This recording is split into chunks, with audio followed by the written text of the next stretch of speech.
Good afternoon, everyone. Welcome to the second in a series of talks sponsored by the Utah Criminal Justice Center and the College of Social Work at the University of Utah. I'm Dr. Emily Salisbury, the new director for the Utah Criminal Justice Center, and I'm thrilled to be able to facilitate this conversation among our very esteemed speakers today. I'm grateful to be a part of a university that's not afraid to have challenging conversations about controversial topics, particularly around issues involving race in the juvenile and criminal legal systems. A word about the Utah Criminal Justice Center. We're a collaborative partnership between the University of Utah's College of Social Work, the S.J. Quinney College of Law, and the College of Social and Behavioral Science. UCJC also has a long-standing partnership with the Utah Commission on Criminal and Juvenile Justice that supports interdisciplinary research, teaching, and training.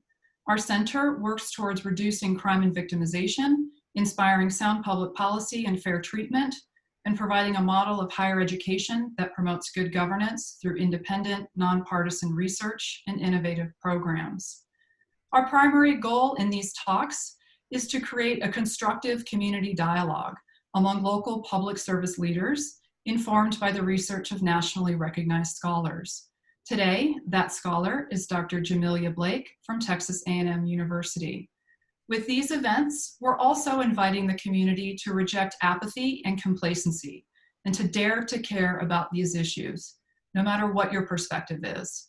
After all, if we can't facilitate open-minded dialogue with an eye toward viewpoint diversity on a college campus, then I'm not really sure where we can. And while we certainly are not going to solve such challenging problems in our time today, we hope to provide a more sophisticated, evidence-based dialogue about these topics compared to what we generally see elsewhere. These are highly complex issues, so complex that I'd be surprised if we all agreed on the solutions or even what exactly the problems are. But just as we ask our students to enter our classrooms with an open mind, we're asking that audience members do the same. As a trained criminologist, I'd like to share a few hard facts. Girls and women, especially girls and women of color, and those who are LGBTQIA+, are systematically ignored in the conversations surrounding the school-to-prison pipeline and in juvenile and criminal justice reform. We make assumptions all the time in the juvenile justice field that girls are just as dangerous as boys, and this is simply not the case. Girls are not getting meaner, they're not joining gangs more often, and they're not becoming more violent. Many of these girls are caught up with systems that have failed to see their resilience and individual strengths that are not based on a white heteronormative standard. When we look more carefully, we find that there are evidence-based, gender, and culturally responsive solutions specifically tailored to their needs and strengths, solutions that they desperately want and need if we just listen and act. I'm heartened by the fact that perhaps now more than ever, people want to engage and protest and activate their lives towards social change. As we move forward as a community, it's my hope that the Utah Criminal Justice Center will continue to be called upon to find solutions. For instance, we are currently hard at work as an evaluator for the Commission on Criminal and Juvenile Justice and the Juvenile Courts on the statewide non-judicial adjustment project in an effort to identify diversionary practices to reduce the number of children in Utah entering the juvenile justice system. The center is in a unique position to significantly contribute to building and evaluating possible solutions, given the strength of our board and our staff. As we get started, I also want to point the audience to the Q&A and chat functions that are available to you. If you have a question that you'd like to ask, please submit it to the QA function, and we'll do our best to answer it. If you have a general comment or resource you'd like to point others to, please choose the chat function for that purpose. And so with all this in mind, it's my pleasure to finally introduce you to our esteemed speakers today. Dr. Jamilia Blake is an award-winning and published licensed psychologist and a tenured associate professor at Texas A&M University. She's been with Texas A&M since 2007, where she's received numerous awards and accolades for her teaching and mentorship. Dr. Blake's research examines the developmental trajectory of peer-directed aggression, bullying, and victimization in socially marginalized youth and racial and ethnic disparities in school discipline. She has authored more than 40 publications and is a fellow of the American Psychological Association. Dr. Blake's scholarship focuses on the social and psychological consequences of aggression and victimization for African American girls and students with disabilities, as well as the disparate impact on school discipline for African American girls. Her work on the inequitable discipline experiences of Black girls has been featured in the New York Times, the Huffington Post, on NPR, and CBS. She is the co-principal investigator of a federally funded grant to examine the relationship between school discipline and disproportionate minority contact in juvenile justice centers for immigrant youth. She is also the lead researcher for the project titled Girlhood Interrupted: The Erasure of Black Girls' Childhood, and the lead author for the follow-up work entitled Listening to Black Women and Girls: Lived Experiences of Adultification Bias. We're so very fortunate to have Dr. Blake with us today to educate us further in this conversation. And turning to our other esteemed scholars, Dr. Martell Teasley is Dean of the College of Social Work here at the University of Utah. He's currently in his second term as president of the National Association of Deans and Directors of Social Work. Dr. Teasley was professor and chair of the Department of Social Work in the College of Public Policy at the University of Texas at San Antonio between 2012 and 2017. As the lead investigator on the social work profession's grand challenge to eliminate racism, his major research interests are African American adolescent development, school social work practice, and diversity in social work education. He is the former chair of the Social Work and Disaster Recovery Program at Florida State University College of Social Work. And for 10 years, Dr. Teasley served in the US Army and participated in the first Persian Gulf War as a licensed practical nurse. His education includes a Bachelor of Science degree in psychology and a Bachelor of Arts degree in sociology from Fayetteville State University in North Carolina. He received a Master of Social Work in Virginia from Virginia Commonwealth University and his doctorate in social work from Howard University, located in Washington, D.C. Dr. Paula Smith is an associate professor of educational leadership and policy here at the U. She's a developmental psychologist with expertise in school-based prevention in middle and high schools. Her primary research lies at the intersection of schools and juvenile justice systems, the school-to-prison pipeline, restorative justice, and access to mental health resources. Dr. Smith is also the principal investigator of a research initiative to improve the quality of doctoral socialization for Black graduate students, addressing the ways in which anti-Black racism permeates academia. Dr. Smith is a board member for the Society of Prevention Research, the National Prevention Science Coalition, and is the chair of the Utah Prevention Research Group. She advocates for socially just and equitable policies and practices in schools and other youth-serving agencies. And for 2 years, she served as the interim associate vice president for equity and diversity here at the University of Utah. Thanks for joining us today, Dr. Smith, and for your service to the university. And finally, Dr. Jen Malloy is an assistant professor of social work at the University of Montana.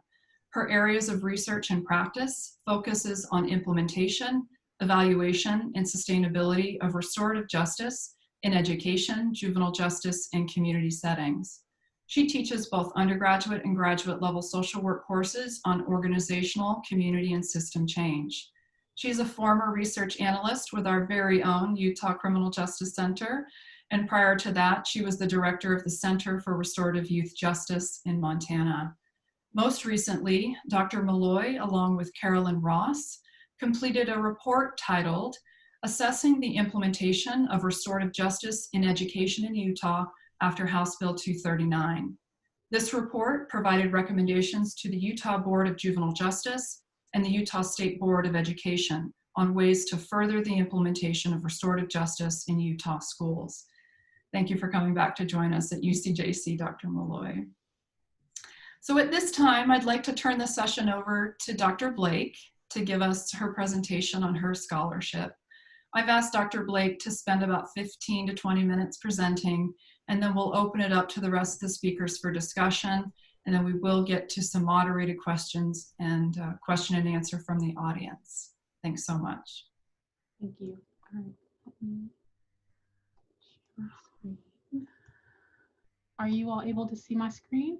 We are. Okay, wonderful. Let me just bring you all over here so I'm looking directly at you. Thank you so much for having me. I'm excited to have this conversation and present some of my scholarship um, regarding this. Let's see if this works. So, when we talk about the experience of Black girls, I think it's very important to put this in context. Um, I often talk about the issues that young Black girls face as kind of hiding in plain sight.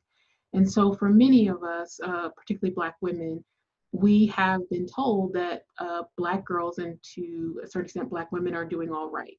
And what that means is we see these titles. So, for example, this was pulled from a recent news article that Black women are the most educated groups in the United States, and there's evidence to kind of show that in many ways that Black women are excelling, and by nature so are Black girls.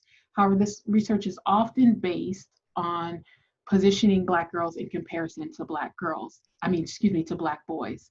But when we pull back and really dig deep and drill down, what we find is that Black girls in particular, and as well as Black women, we face this educational paradox in the educational system. So I don't know if you've been following the news, but it's almost like I can't make this up. Every day there's a new headline that justifies the work that I'm doing and why we need to do the work we're doing. But if you've been following the news, the Aurora police pull over a family of four, a woman and four children, because they believe the car is stolen. They pull them out, right? They handcuff them, right? And so I highlight it was a 6-year-old, a 12-year-old, and I can't see because this is here, a 14-year-old and a 17-year-old, right? So everyone hopefully has heard this, but I share this mainly because when we think about the experience of Black girls, and by extension, Black women, we really believe that they don't have the same difficulties as Black boys, that they're succeeding. Yet we have this situation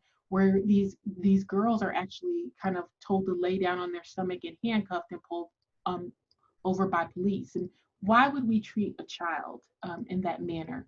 And so I include this quotation from a textbook because I think it's very much summarizes the direction my research has gone into. Um, and what I want to impress upon you is that Black girls are one of the most vulnerable, victimized, and disenfranchised groups in the nation, particularly in schools.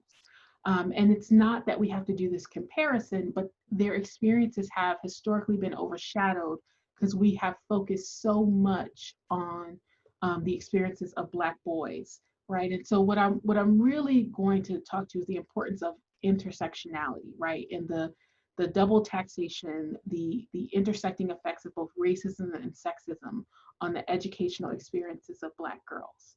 And what that means is that we have to change our lens and we need to stop comparing Black girls and their experiences to that of Black boys and comparing Black girls to the experiences of other girls, particularly white girls, because that is the standard for which they are held to. So I'm going to go through some statistics, which with this being a College of Social Work, I know you all are very, very familiar. I think social work is probably one of the most woke mental health professions out there, certainly more so than my own. So what we know is that Black girls have a greater likelihood of being suspended. And depending on the statistics, this is from the National Women's Law Center, almost 5.5 times more likely to be suspended than white girls, right? And in your state, this is some data I found from 2015, 2016, Black girls are twice as likely to be suspended as white girls. So this really isn't a surprise. We've been having, thankfully, this conversation nationally, at least for the past 5 to 7 years, even though we've known about this issue for more than 40 years. So I often talk about the inequitable discipline experience of Black girls as hiding in plain sight. It's always been there, but because we've focused our attention on Black boys or we've compared Black girls to Black boys, we've overshadowed the magnitude of the educational disparity. So Black girls are suspended more so than we would expect, because when we think about girls, we don't think about girls as having behavior problems. We don't think about, especially Black girls, we think about them in that old adage, sugar, spice, and everything nice. But when we start to peel back the layers, when we start to drill down into the discipline disparities, what we find is not only are Black girls more likely to be suspended, but they're more likely to be suspended for what is called subjective infractions. And subjective infractions are those infractions, in essence, where it allows your values and your implicit biases to play in. They're not clear criteria. The example that I use is that late is late. When the bell rings and you come in after the bell, it's pretty clear and everyone can agree that you're late, right? But with these subjective infractions, we find that Black girls are more likely to be disciplined for dress code violations, disobedient, which is incredibly subjective, and disruptive behavior, because all of those depend on our definition of what it means to be disobedient. That's really value-laden, and we all differ.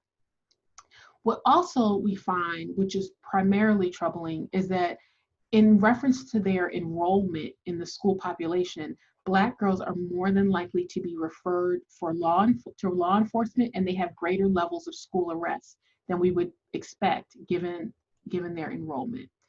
And the result of this is that when you are over suspended, when you are having contact with school resource officers, you're missing instructional time. And that creates the possibility that you will have lags in your educational attainment. And what we all know, and if you don't know, that children who have these academic difficulties usually leave school prematurely. They drop out. And when you drop out, that sends you on a trajectory to have greater contact with the criminal justice system.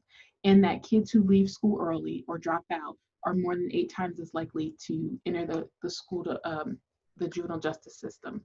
So we've talked about the school to prison pipeline. We all hopefully at this time know what it is. What I really want to leave upon you is, this relationship with discipline increases Black girls' likelihood to have contact with the juvenile justice system.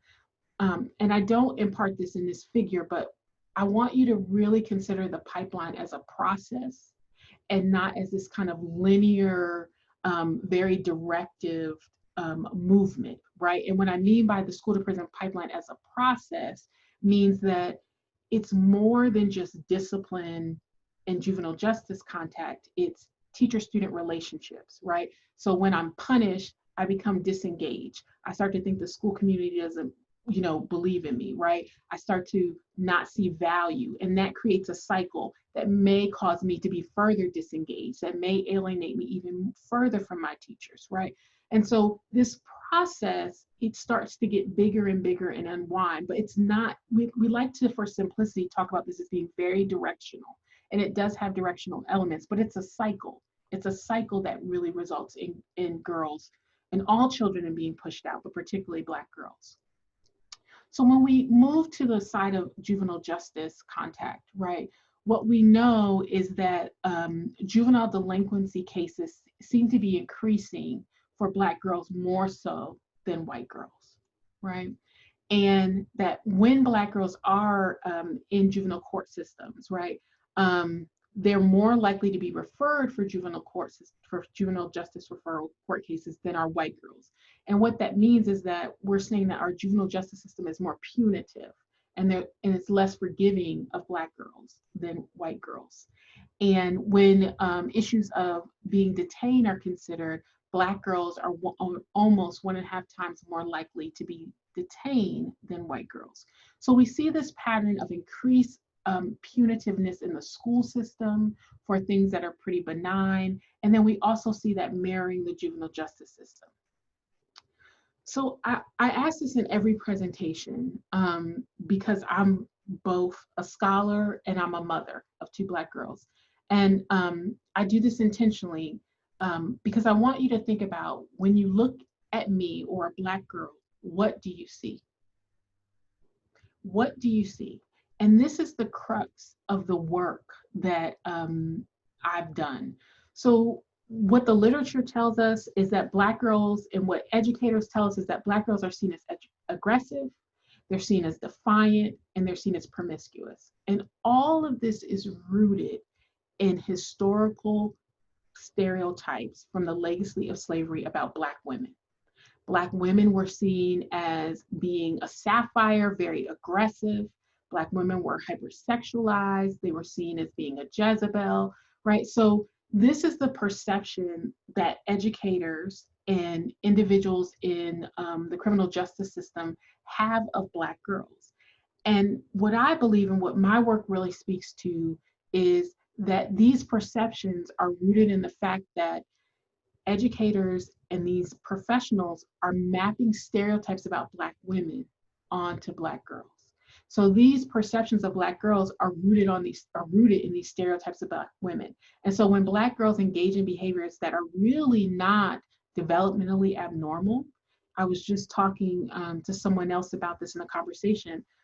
As a mother of 2 teenage daughters, and this drives me crazy, defiance is a normal part of adolescence. Kids are trying to establish their independence. It drives me crazy. Just do what I say. But that's normal. It is normal to question. It is normal to push because they're trying to figure out who they are. But when you have these stereotypes, you misinterpret it as more malicious and intentional and problematic than it actually is. And when I say, what do you see when you see Black girls? If we go back to the media, right, the way we are handling some of the behaviors of Black girls, right, is much more punitive, and it's incomprehensible how we would handle this for any child. You know, so again, I don't have to make these things up. It's happening every day. We're putting girls in handcuffs. We're using physical force, law enforcement. You know, Grace, I believe she was, she's no longer in the juvenile justice system for not doing her homework, right? But, we're putting girls in the juvenile justice system in the middle of a pandemic for not completing your online homework. This punitive response, this over surveillance is rooted in these stereotypes. So what my work really speaks to is this idea that Black girls are not seen as children.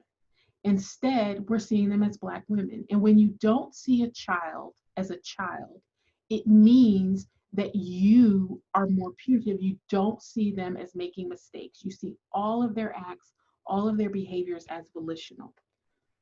So I'm going to speak very quickly about the work that I've done in this area, more so because I want to talk to other panelists, because this is equally exciting to me as it is hopefully for you all to talk to colleagues. So what I conceptualize as this idea is that adults have this adultification bias of Black girls. And adultification bias, I want to clarify this, is really important. So there's a process of adultification socialization. And that is the process where in usually low income, low SES, working class families, parents have children engage in adult-like tasks or responsibilities that are beyond their stated age and developmental level to assist with family functioning, right? So adultification socialization, for example, my kids at 4 or 5 knew how to sort their laundry. They knew how to start the washer up because that helped family functioning if they could do a chore. And an adultification socialization can have opportunities for growth and resilience. And if done in an extreme case, it's a continuum, it can result in negative outcomes. But that's a socialization process. When I'm talking about adultification bias, what I'm talking about is without any information about these children, Black girls are seen as being more adult-like. They're seen as these stereotypes, the sexism, the racism, the idea that Black women are promiscuous. Black girls are seen as knowing more about sex, being promiscuous. They're seen as being independent to the point that they don't need comfort, right? So all the elements of childhood and adolescence that we afford to youth in our society are stripped from Black girls. So adultification bias is both a form of implicit racial bias, but it's really at the most extreme levels dehumanization. Because when you strip individuals for aspects of what it means to be a human, and being a human in our society means you have a childhood.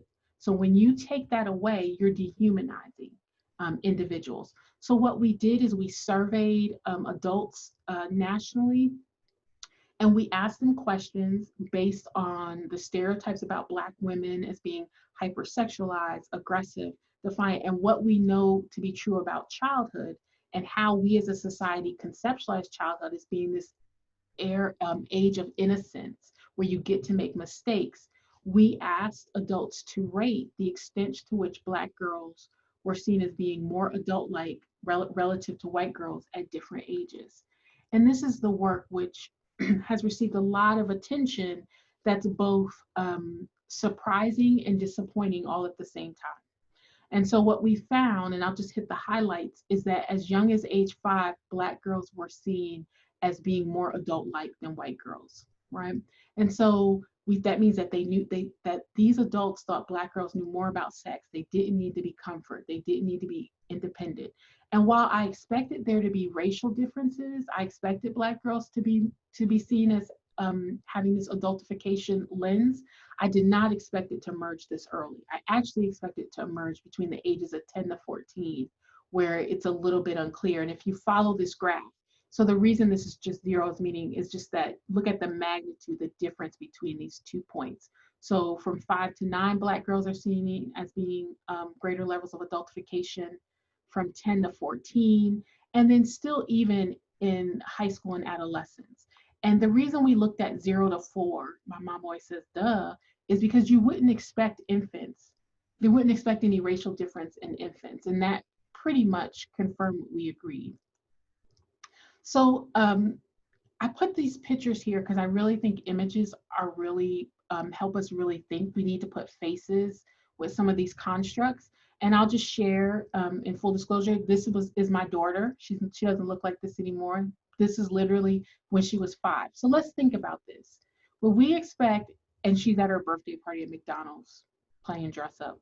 She's a rock star, right? She's got messed up teeth. You know, she's a rock star. She still is. But do we think this little girl at 5 really knows about sex and understands it? Do we think a child, not just because it's my child, it's our child, do we think a child should not be comforted when they cry? Do we expect this child to go out into the world and be independent and to know? This is the magnitude of adultification bias. This is this implicit lens that we have of Black girls, right? And so I know we're going to have a conversation, so I don't want to add any summary points, but one thing I want to kind of leave you with is that when we start this fight for social justice or move towards equity or injustice, what I ask is that you keep Black girls at the forefront, because so often we get so excited whenever we take on a cause that we start talking about everybody and we miss the unique needs and experiences of Black girls. And as you continue this journey, the questions I want you to think about is, when you look at Black girls, what do you see? That's how we're going to get at this adultification bias. How are they portrayed in the media? How does our society see them? And who protects and advocates for these girls? What are our systems doing? How are we really centering Black girls and their unique experiences in this? And I really firmly believe it's not my child, it's not your child, it's our child. This is our community, which means what's our collective call for action? What does this look like? How are we going to dismantle these systems in a way that supports all children while still speaking to the unique needs of Black girls? So with that, I will end my screen sharing. Thank you, Dr. Blake. Thank you. I have so much to say, but I will wait to share my thoughts and questions for you. I wonder if we might just open it up to any panelist who kind of wants to provide their own discussion or comments or reactions. And if nobody speaks up. Sure. Let me say thanks. I think that was excellent presentation and spot on, very relevant. Just a couple of things to add. So when we talk about it, you know, Black women and Black girls are excelling, but we're really talking about class differences. And if you notice the date that Dr. Blake gave, where we start to see the increased amount of Black girls going into juvenile justice system, it's really right after TANF. And because once we did TANF, we had an economic boom. We took a lot of people off of social welfare rolls. We started to see the increase of women needing mandated to work, leaving children at home, the increase in resource officers in schools, and then we see part of the disproportionate numbers of children started being referred to the juvenile justice system. So right after TANF is enacted, we saw the increase in in poverty amongst particularly two groups, Hispanics and African-American children. African-American children are the poorest children in the country at somewhere between 25 and 30%. So while we have these affluent groups where people are doing well, but if you get stopped by the police, they know nothing about your fluency sometimes. But at the same time, we're really talking a lot about class differences here. So that's why you see the differences that Dr. Blake initially started talking about. I just wanted to add that. Thank you. Thank you, Dean Teasley. Anybody else? Let me just piggyback on what Dean Teasley said, because that's an excellent point, is that some of this is about class. But you know, you see these adultification biases in all classes. So I can remember, you know, when my daughter was in elementary school, well, she's so mature for her age, you know, that's consistently what I heard. And, you know, she's just a regular old 6, 7, 8, 9, whatever. I mean, she's 20 today, of course, but, you know, you know, so I agree with your point wholeheartedly, you know, that there is this difference. But if I can ask you a question, Dr. Blake, I am curious what you think about the way in which teachers talk about the way that they treat Black kids is in response to the way that they feel like their families treat them. So I treat, you know, what I hear from teachers consistently is that they treat Black girls with more responsibility because their parents treat them with more responsibility. That's the first I've heard of that. And I would say you're not their parents. And you have a different role in the education system. Sometimes it mirrors parenting in terms of the caregiving. And I would push back on that notion. And I would ask them, so one of the problems that we have, and even as a researcher, I fall into this trap, and I've had, you know, reviewers and colleagues, African American or Black people are not monolithic, right? And that's what Dean Teasley is also speaking to about the socioeconomic differences, right? We're not monolithic. And what that means is that my family may or may not look like Dr. Smith's family, right? And so we have to push back on some of those, I hate to call them excuses, but these kind of stereotypes. And we have to rethink what, you know, what the role of education is, right? Your job as an educator, simply put, and I tell my students all the time, every kindergartner walks into a classroom excited to learn. They're like, I got my book bag on, I got my lunch bag, let's get it popping, I'm in kindergarten, you know. And if we could keep that level of engagement and enthusiasm, we would not lose people. So your job as an educator is to connect, to inform, and to create our future citizens. Your job is so much greater. And so you, to say that you're treating them like they're their parents, I would push back, and I want to meet these parents. And I want to ask you, why don't you treat my child the way you treat your own children, or the way you want me to treat your children? Because I think that's an excuse. I've never heard that said, but I think that's an excuse, and it doesn't really capture the diversity of families that make up African American and Black culture. Wonderful, thank you. That's Thank you. interesting. Yeah. Anybody else? Dr. Malloy? I think what resonated, I mean, all is really provides context to a lot of what I've seen in schools. And, but you're ending with that collective call for action for these are our children. And I think this, there was a recent report that just came out for Voices for Utah Children that really talked about, we've made these juvenile justice reform efforts, and yet there still are these racial disparities in discipline occurring in our state. And so that collective call to action for us right now, I think, is to really consider that and to consider our policy. I think Ibram Kendi said no policy is race neutral, right? And that our policy really is not addressing these disparities, and it is not, there's no forms of accountability related to that. And so I did some research actually on that.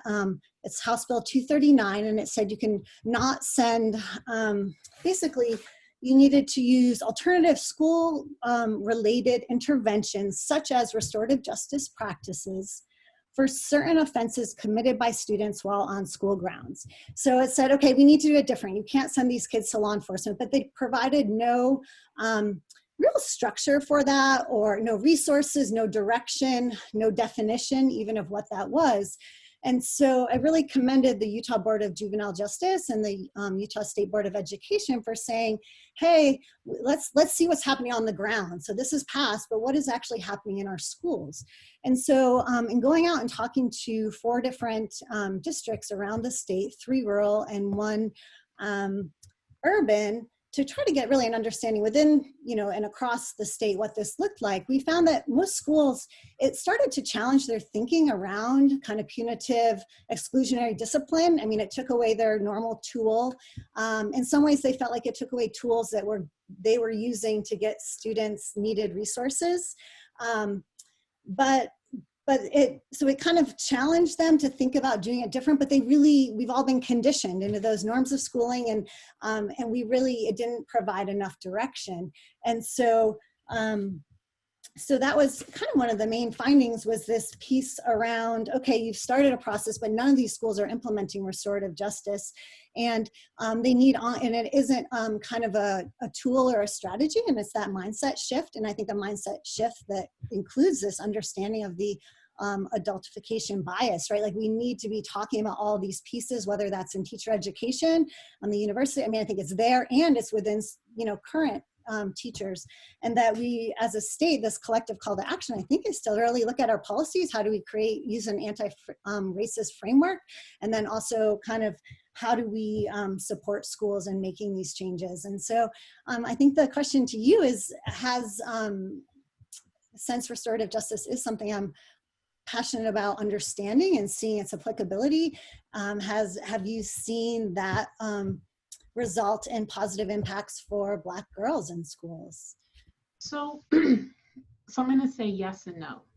So when I look at the actual empirical research, it depends on the district and the demographics, right? And so, so in Texas, they call it restorative discipline, restorative justice, same kind of concept theoretically. So there are people who are strong advocates for restorative discipline and justice.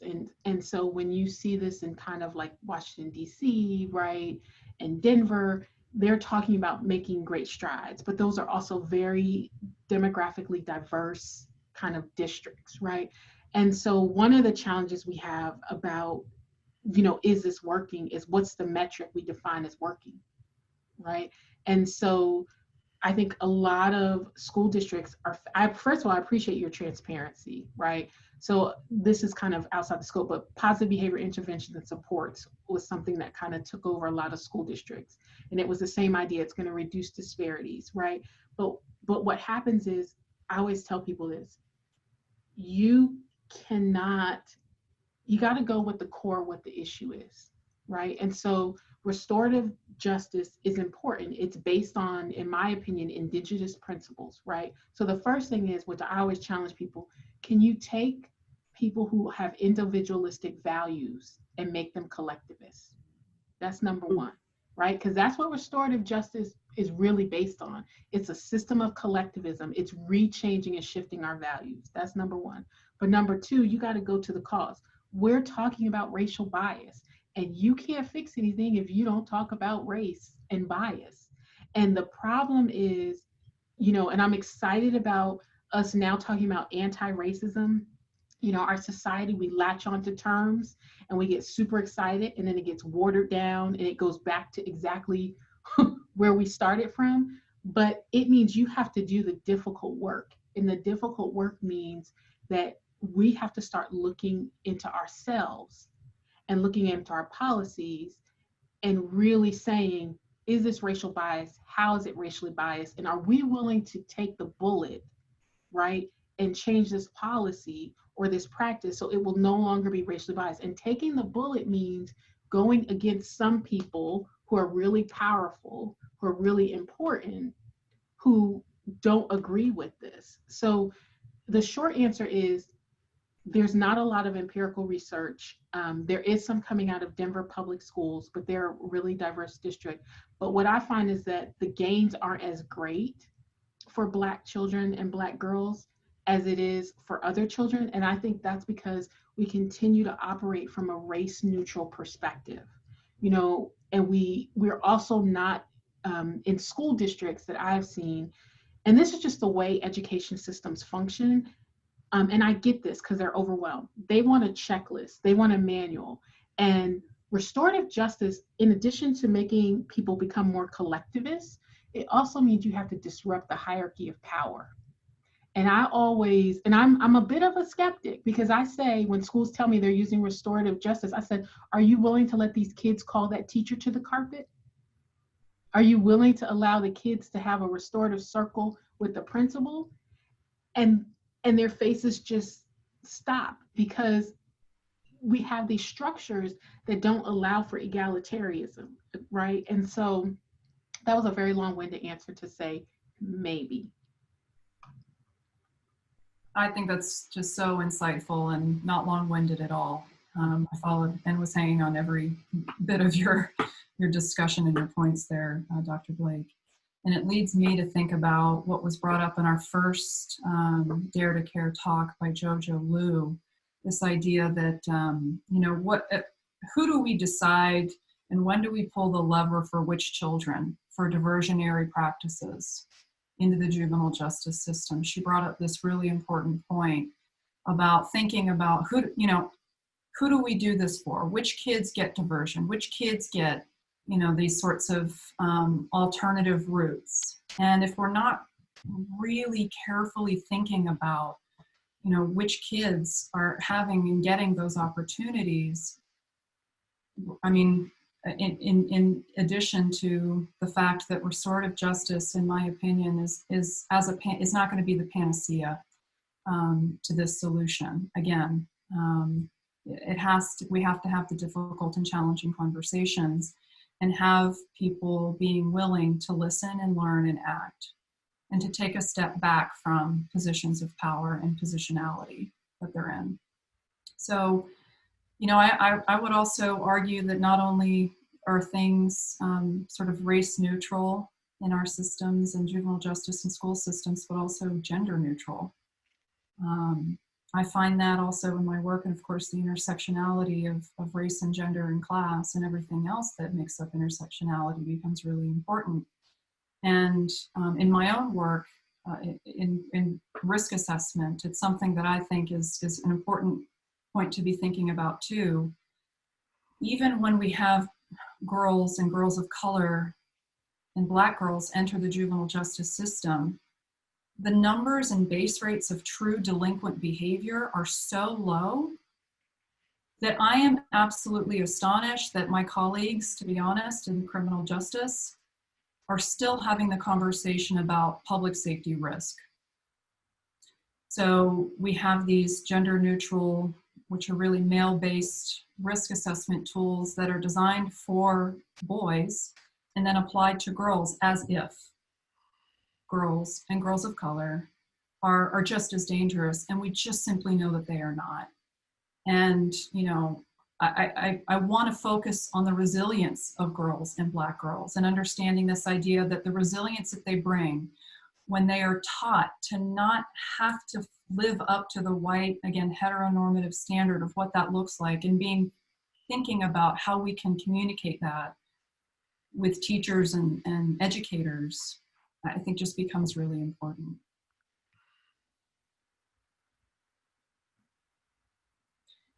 So, any thoughts on risk assessment?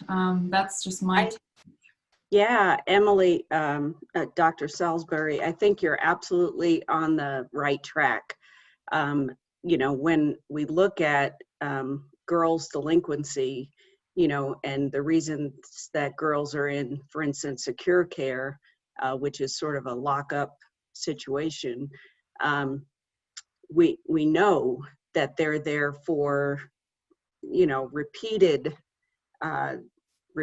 low-level offenses or technical violations, or, you know, the judge put them there for their own safety, or, you know, parents said, well, we don't want her to, you know, continue to have sexual activity, so that, you know, for their own protection, they get placed in lockup or secure care. And in my research, you know, that's what I found really fairly consistently.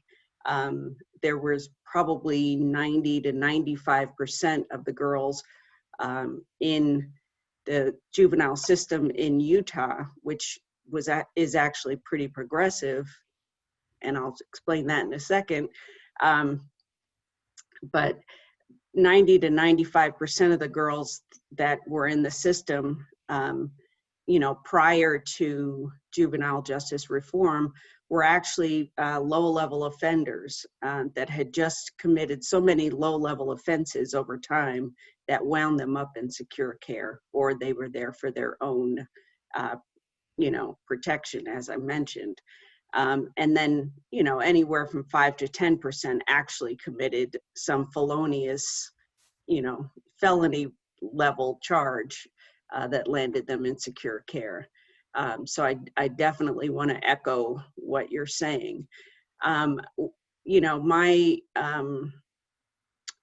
one of the things, you know, I want to, you know, kind of focus a little bit more on schools, because one of the things that we see kind of around the country, and I would love for all of the panelists to respond in addition to Dr. Blake, but one of the interesting things is around hair justice, right? So justice as it relates to Black girls' hair and the policing of Black girls' hair, and Black boys' hair too. I mean, I think about the wrestler.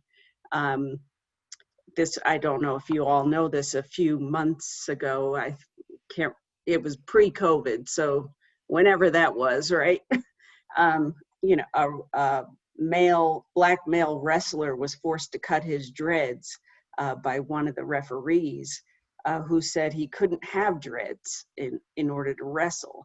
And I understand that it's not a Black girl issue, but, you know, you hear these countless issues around Black girls' hair being touched, Black girls' hair being policed and considered dress code violation, you know, within a school disciplinary policy. So, you know, how do we, you know, reshape that hair justice movement to really appreciate and really align our values to be consistent with the hair justice movement? You know, we've got a sort of kind of push and pull factor here. And you make a good point about this hair has been going on for a long time. We see girls suspended in private schools for having certain types of hairdos. So when I talk about class distinction, these things could happen to people in the so-called middle class or upper class if they're Black, and in schools it has happened. So it's really bias across the board. And we have, you know, huge structural inequalities. That's why Dr. Blake is saying, you know, race is central to all of this, because even if you have the socioeconomic prowess, you'll still be accused of some of these things. I wanted to make a quick point about restorative justice. And I think Dr. Blake and Dr. Malloy was right on point there. What we know about the research on restorative justice, for one, I really like that whole piece about a collective entity. And we know if schools are not practicing in the way Dr. Blake, those questions that she asked about, can you put the principal or the teacher in the circle, in the center? If you can't do that, you're really not practicing restorative justice. You know, you've got some morph, some hybrid or something. What we know is that, one, is that in whether it's affluent school districts or low-income school districts, across the board, Black and brown kids, Black males, and Black females are more so suspended disproportionately in every state of the union, even in affluent schools. It's even worse in lower income schools. We also know that when we look at restorative justice research, where it has worked as has been in multicultural schools, in middle class communities. We have not seen it work in low income communities where there are huge swaths of people in poverty. We have not seen restorative justice crack, the egg there. My own notion about what we should do there, because Dr. Blake talked about it being from Native American approaches, which is true, is it should have a rather Afrocentric approach in terms of dealing with Black kids. And that I've talked to people about writing about that. I haven't gotten to it. But what we're really talking about is the socialization process in general. So as we're talking about all this anti-racist stuff right now, we just saw a senator try to introduce a bill saying, if you talk about the 1619 project in schools, we'll take your federal funding away. And so this is how the biases start, because we don't know in the socialization process, Black kids don't know about their culture, white folk don't know about it. So we come out with all these types of things. And so people, that goes right by people. That's happening at the same time. And so there's these purposeful things that cause problematic behavior and these perceived and presuppositions about Black people in the socialization process, which all takes place in schools. So if we talk about the school to prison pipeline, we don't have a causation between schools and prisons.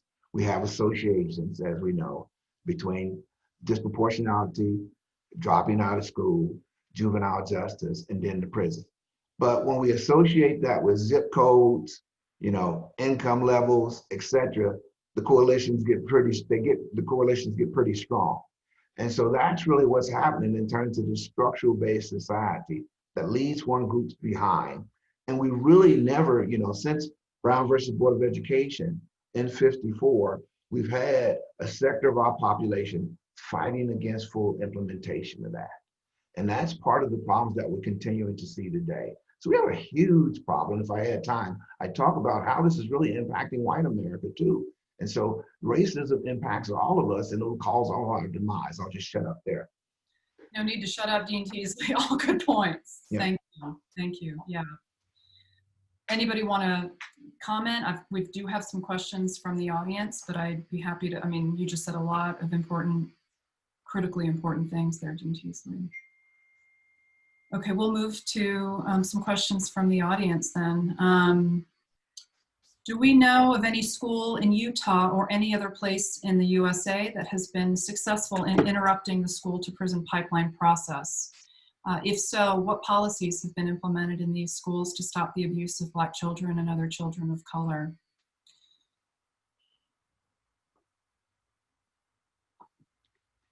I don't know off the top of my head. I know more kind of empirical research. But I think we're trying to figure that out. And as Dr. Salisbury mentioned, it's not going to be a one size fits all.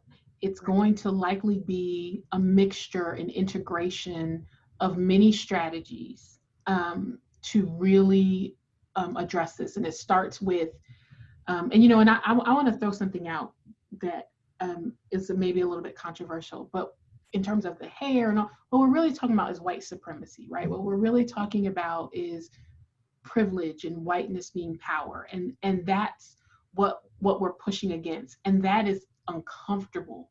That is an uncomfortable dialogue to have. It's uncomfortable to talk about because even if you're having these conversations in your dinner table, talking about it on a public platform, especially in this current social and political environment, puts a target on your back.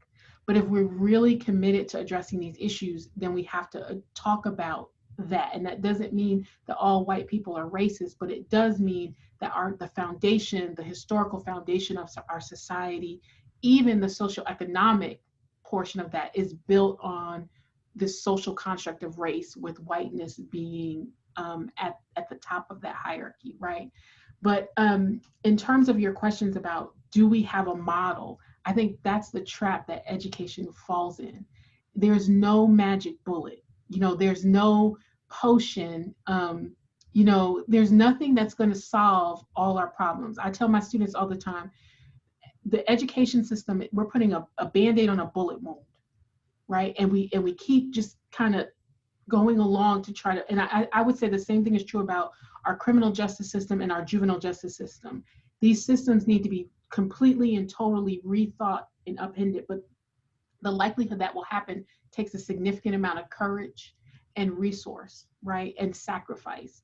But nonetheless, there's no one model program. It's going to be an integration, and it really starts, with people having conversations, willing to do the difficult. So restorative discipline has positive aspects. There are kind of structural things that we can do in classrooms. There's training teachers in terms of, if we want to call this now anti-racism, right? But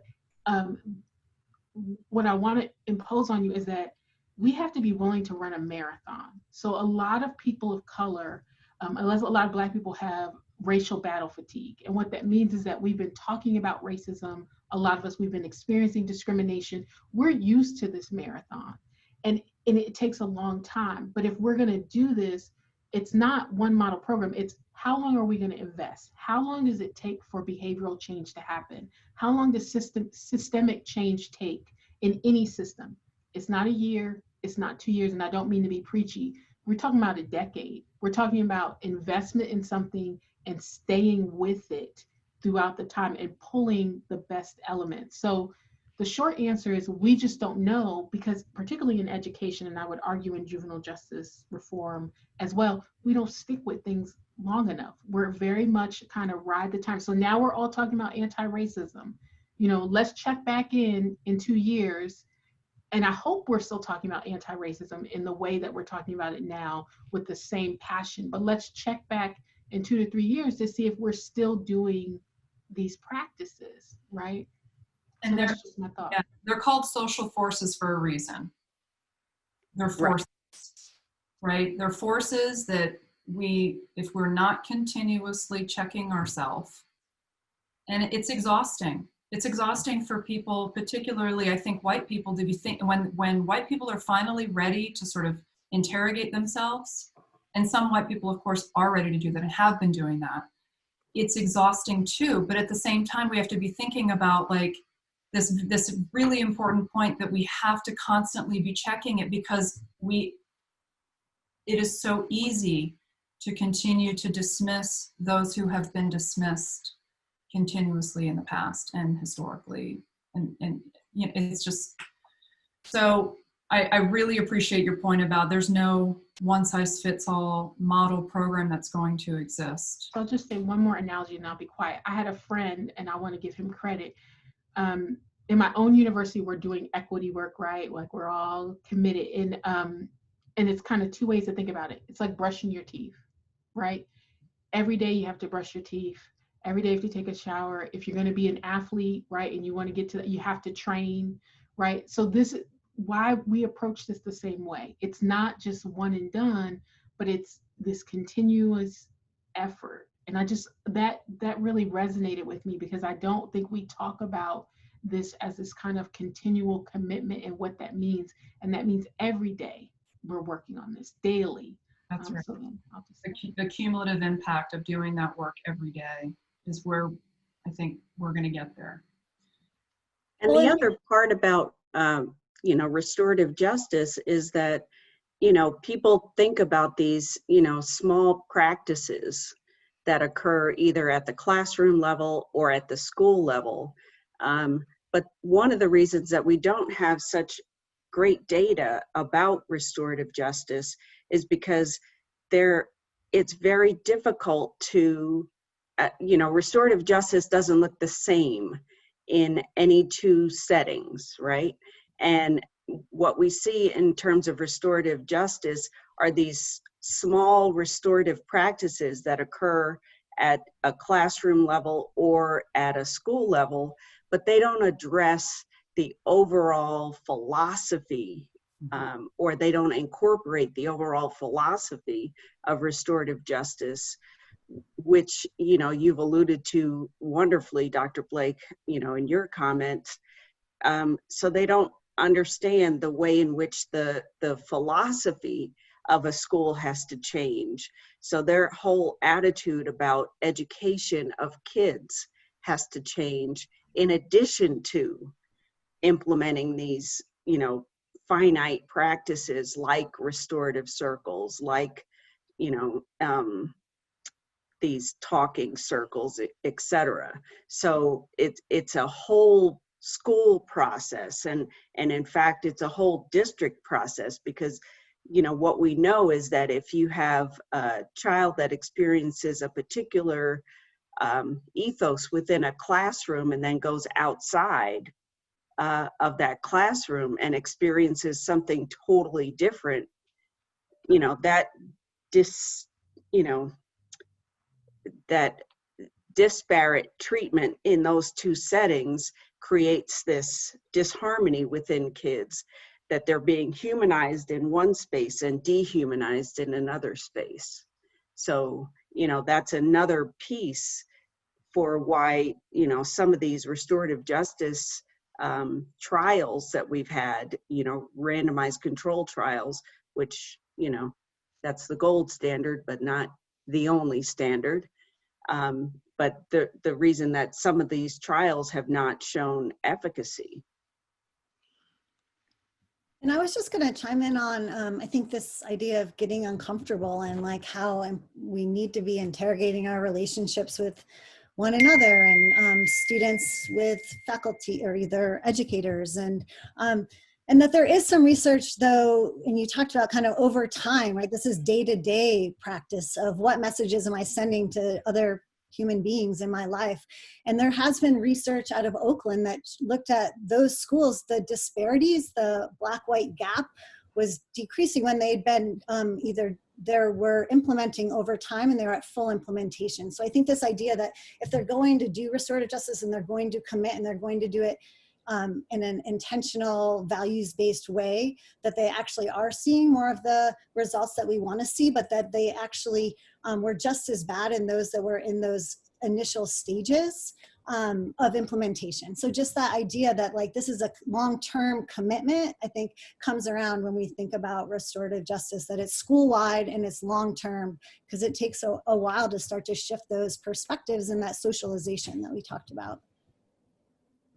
So we saw that in Oakland, as you said, as well as a couple of schools in Texas. I just want to make a point on beyond anything in terms of what works. I think somebody asked that, you know, there's a small amount of research out there. So for Black kids in schools, and this probably goes for all kids, but when we give students a sense of self-esteem about themselves, making them feel good about themselves, okay?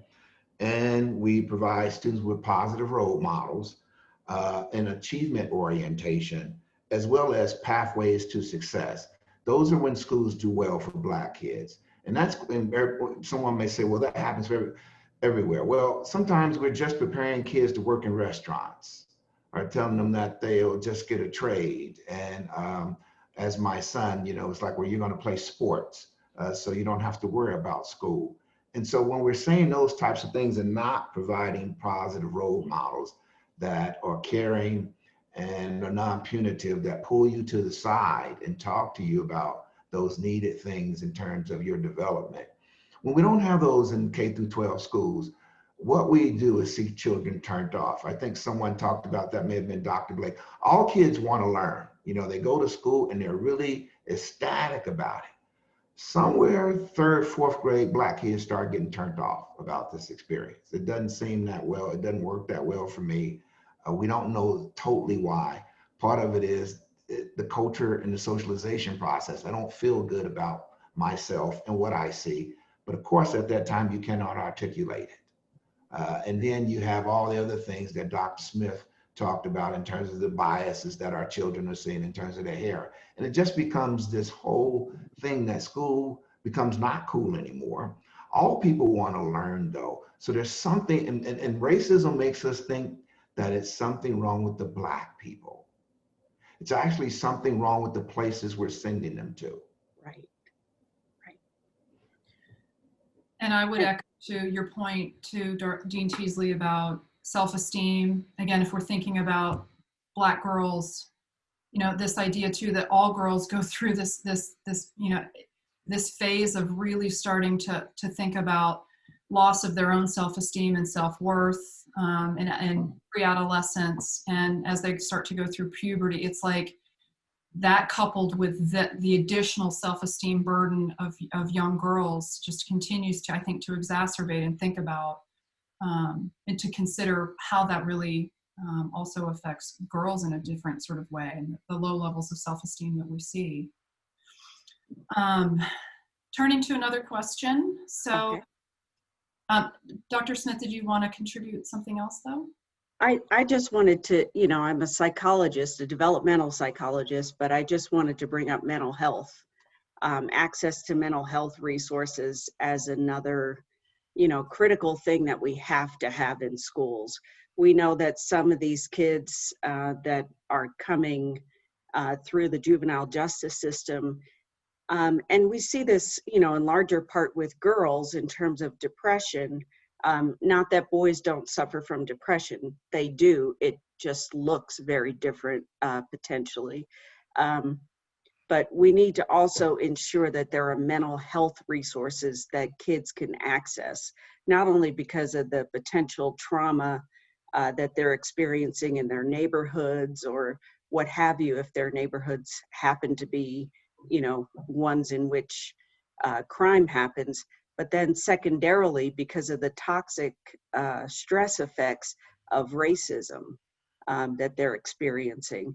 And, you know, as you mentioned, Dr. Teasley, these little kids, they don't have a language for it. They don't know what it is, but it is racial battle fatigue, as coined by Dr. William Smith, who happens to be my spouse. But it's also, you know, critical that we have these mental health, access to mental health resources to help kids name it, identify it, and deal with what's really going on with them. So I just wanted to highlight the mental health piece. In the mental health piece, I just want to add, I had this idea and then I lost it, which happens a lot with me. But when I was hearing you talk about and I think this happens in education too, when I was hearing you talk about essentially, and this speaks also, Emily, to your point, that these young women were being placed in settings for their own good. What we're really seeing is a gap in service delivery, right? And that's also, so when you really look at juvenile justice risks for girls in the absence of race, a lot of time it has to do with negative interactions in the home. So they get in a fight with their mom, they run away. And because we don't, and it's not that I'm this huge systems expert, but the writing is on the wall. We have these holes in our society in terms of gaps. And so we use other systems to kind of fill that void, right? And that's where and that's how even I would argue the school to prison pipeline, the process started to occur. So we were having some deficits in education and we said, hey, I got an idea. Let's bring school resource officers over here to help us manage, because we're really afraid for all this violence, right? And we created more problems. And that's what I mean about putting Band-Aids on bullet wounds. But what we really have to do is go to the core. You know, if you have a splinter, right? And I don't know if anyone's ever gotten a splinter and it's gotten infected. Like, I'm a big baby, so I've gotten some splinters and I'm like, don't touch it, you know, hit my finger and I feel like it's, it's like that cartoon character where your finger is pulsating and it's this big, right? But if I don't get to the core, which is I can put everything else around it and I try Neosporin, put a Band-Aid, but if I don't eventually take that splinter out, right, I can't correct the problem. And that's what that's kind of a theme that's coming up with education, with juvenile justice. We can look even in healthcare in our society, is that we're not getting to the core of the issue. And so mental health is actually one of the challenges. You know, I have a doctoral student, this is beyond the scope, but she did her dissertation, sexual assault, right? So there's a lot of risk factors that have to do with us having a more integrated and inclusive system. So when you talk about mental health professionals, Dr. Smith, I also think about, you know, and this is where I think social workers really come in, because I think you do this well, is kind of connecting all these systems, right? Is also thinking about parent-child relationships and parent training, and that gets to the socialization piece. But how are we equipping these parents to support their kids, and then what mental health services? So these issues are all connected because we have gaps in our system in terms of service delivery, and that extends beyond race. That's all kids, but especially for girls. And then when you layer on low socioeconomic status, when you layer on trauma, when you layer on racism, then it compounds to the point that you have these children that they can't get the support anywhere that they need, because we don't have the systems in place to appropriately address all the individual and societal and collective risk factors that they've experienced.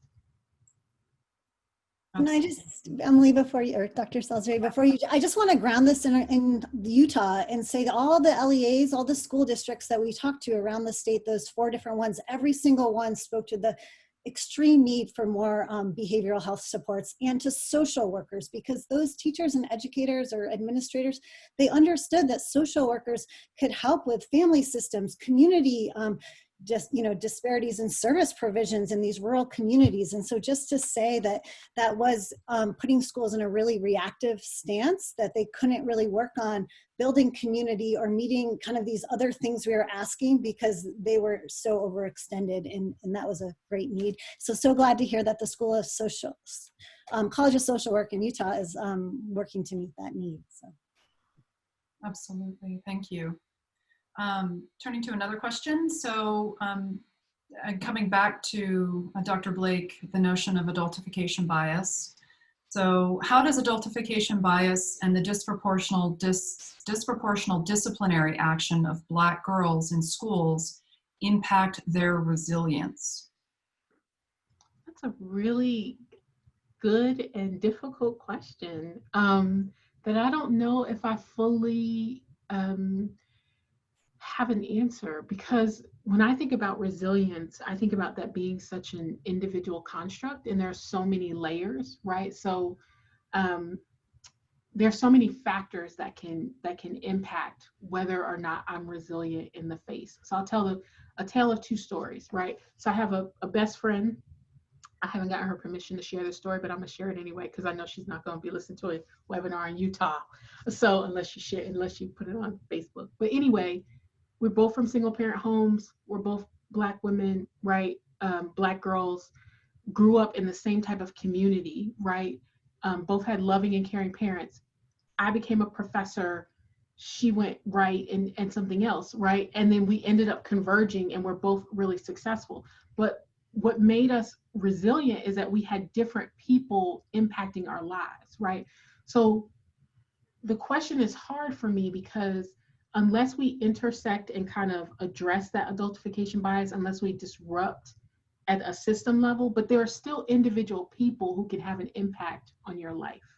And what I mean by that is, I don't count Black girls out, but it just means that their journey is a lot more difficult because of adultification bias and their risk for disproportionality. But there are still girls who make it through, but why should they have to, right? So the way we do this is we kind of educate and we dismantle these systems, because I think that there are going to be kids, I really believe this, we're going to be resilient. No, that's not fair.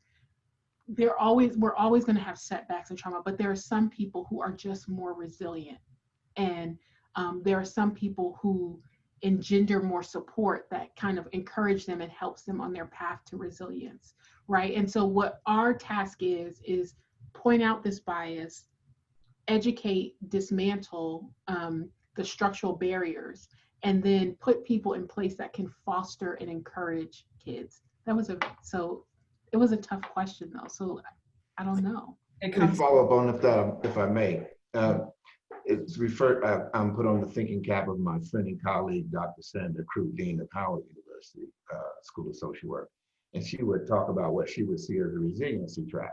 Let's think about this in terms of cancer. Some people catch cancer, they're very resilient and they do well. Well, we don't want them to catch cancer in the first place.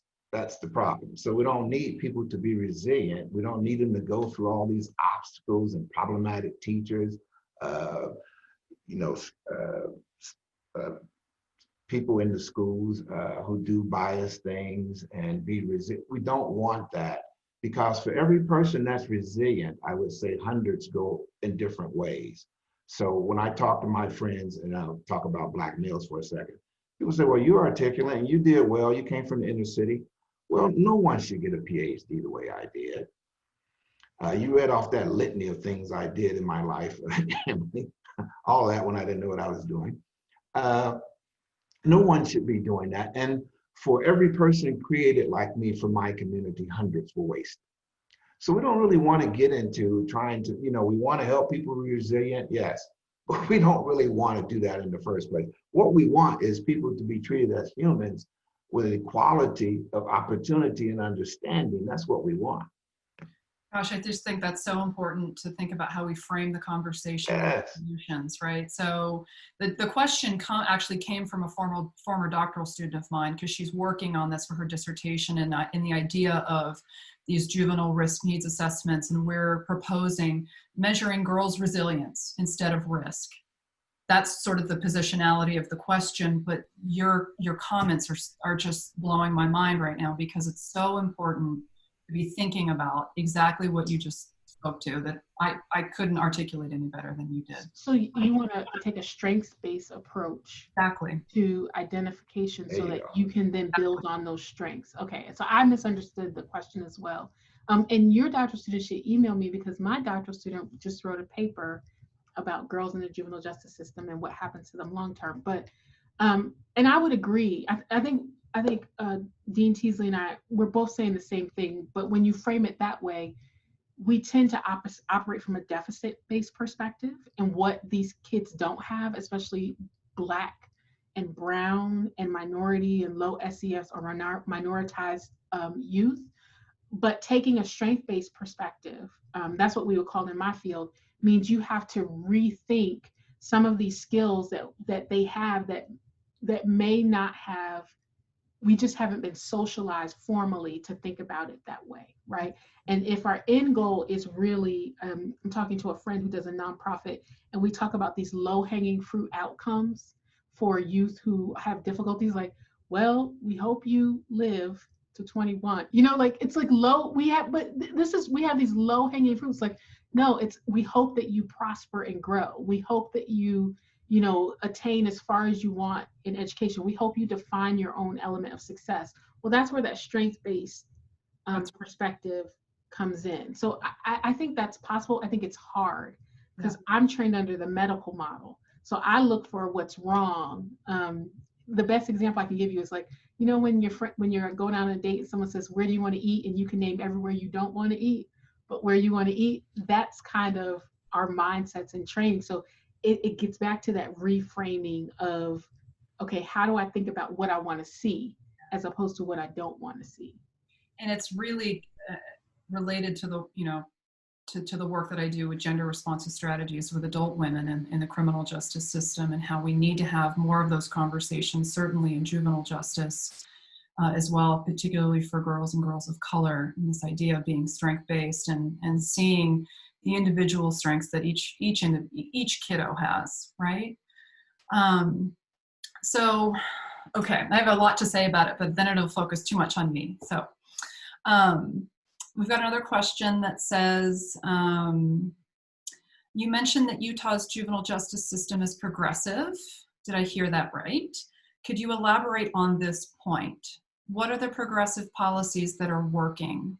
Thank you. That might have been. So that was me, and I was going to explain, and then, Dr. Blake actually said it nicely, because I get going and then it's gone in an instant.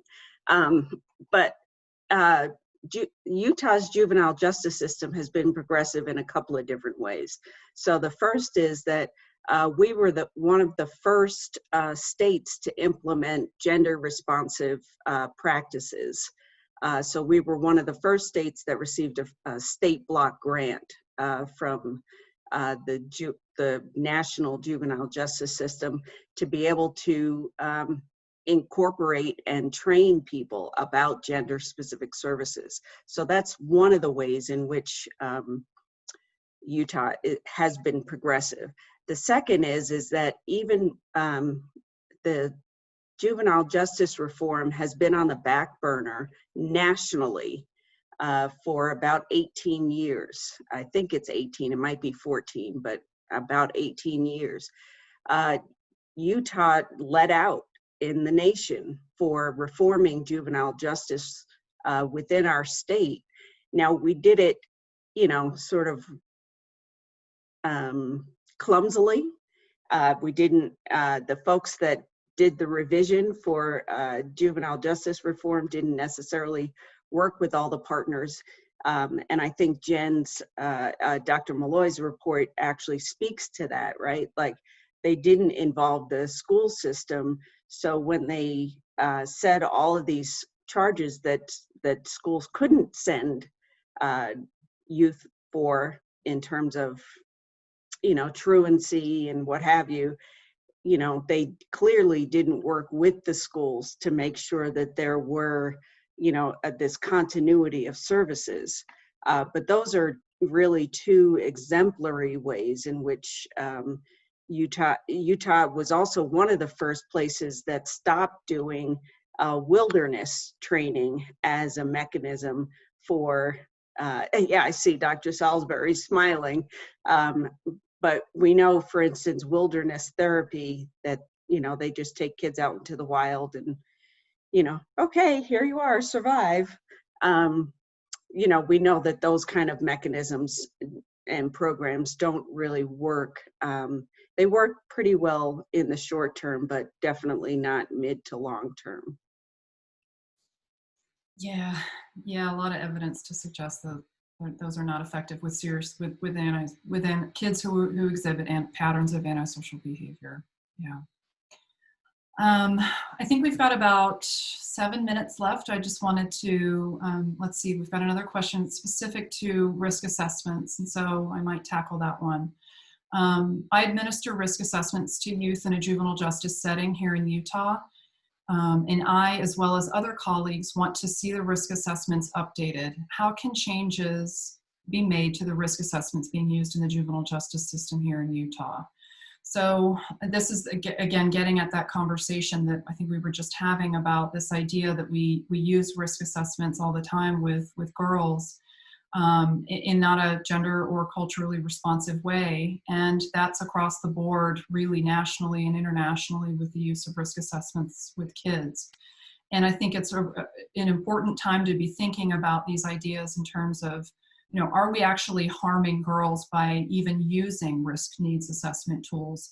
And I don't mean to suggest that we shouldn't have, a measure of girls' needs, because it's exactly what the point Dr. Blake and Dr. Smith were talking about in terms of the mental health, the depression, the anxiety, the PTSD that's going on, the cumulative trauma that many of these kids are experiencing. But to think about, again, like what we see with many of these gender neutral or male-based risk needs assessment tools is that they overclassify girls. They basically have higher levels of supervision for girls than is really warranted by their behavior. So many of these tools can tell you, and the developers of the tool can say they are valid tools. They have what's called predictive validity, and they can distinguish between low, medium, and high risk in terms of future behavior. But typically the behavior they're measuring are truancy, running away, simple assault, things that are going on in the home, not true delinquency. And so when we have judges who lock up Grace because she didn't do her homework in Michigan, that's how we get these crazy policies that are just gender and race neutral. But really, if we're not having those conversations, then we're just continuing to girls and girls of color will continue to be in a losing position. So there are ways to do this work. Emily Kinghorn, email me, talk to me, find me at the College of Social Work, and we'll have a deeper conversation. Where are we time-wise? 5 minutes. Okay, so we've got an anonymous attendee saying, I wanted to say this privately, but the Utah State Juvenile Court may be in a great place to start having conversations and revising risk assessments. I don't think they turn you away if I had input to send their way. So that's promising and good news. Yeah. And look, we have to meet, I think everybody on this call would agree, we have to, meet agencies where they're at. If we're going to work with agencies and be applied scholars, we have to meet them where they're at. The timing has to be right. The political will has to be there. And, I just really am encouraged by the dialogue that we continue to have about it. And I'm hoping that we continue to have the dialogue, just like Dr. Blake said, in 2 years, 3 years, 10 years. So parting shots, anybody? I will take a parting shot, and I will encourage us. In the state of Utah, we have a 25% rate of Black girls not graduating from high school. And we need to really seriously look at what's going on and address that, because I know there's something. I don't know what it is. I haven't, explored this. This data was just provided to me fairly recently, but that's appalling. Absolutely. I'll just borrow from Dr. Blake, if I may, when she says that these children are all of our children. And so when one of us are wounded, all of us are wounded. If these things are happening to Black children, and they're happening in general to children in America, and we all should be concerned about it. And so there's much to be done, much work to be done. And I hope we stay at it. Absolutely. Absolutely. They're all of our children. Thank you for that. So with that, I just sincerely want to thank our speakers for planting some seeds of solutions and for creating an important, meaningful dialogue today. And to our audience, thank you for daring to care. We hope that we've inspired you in some small way to turn your caring into action and to continue to learn more. We hope you'll join us for our next Dare to Care event on Wednesday, August 26th, when we continue our dialogue on disproportionate minority contact with youth. So thanks very much for your time and for participating. Thank you.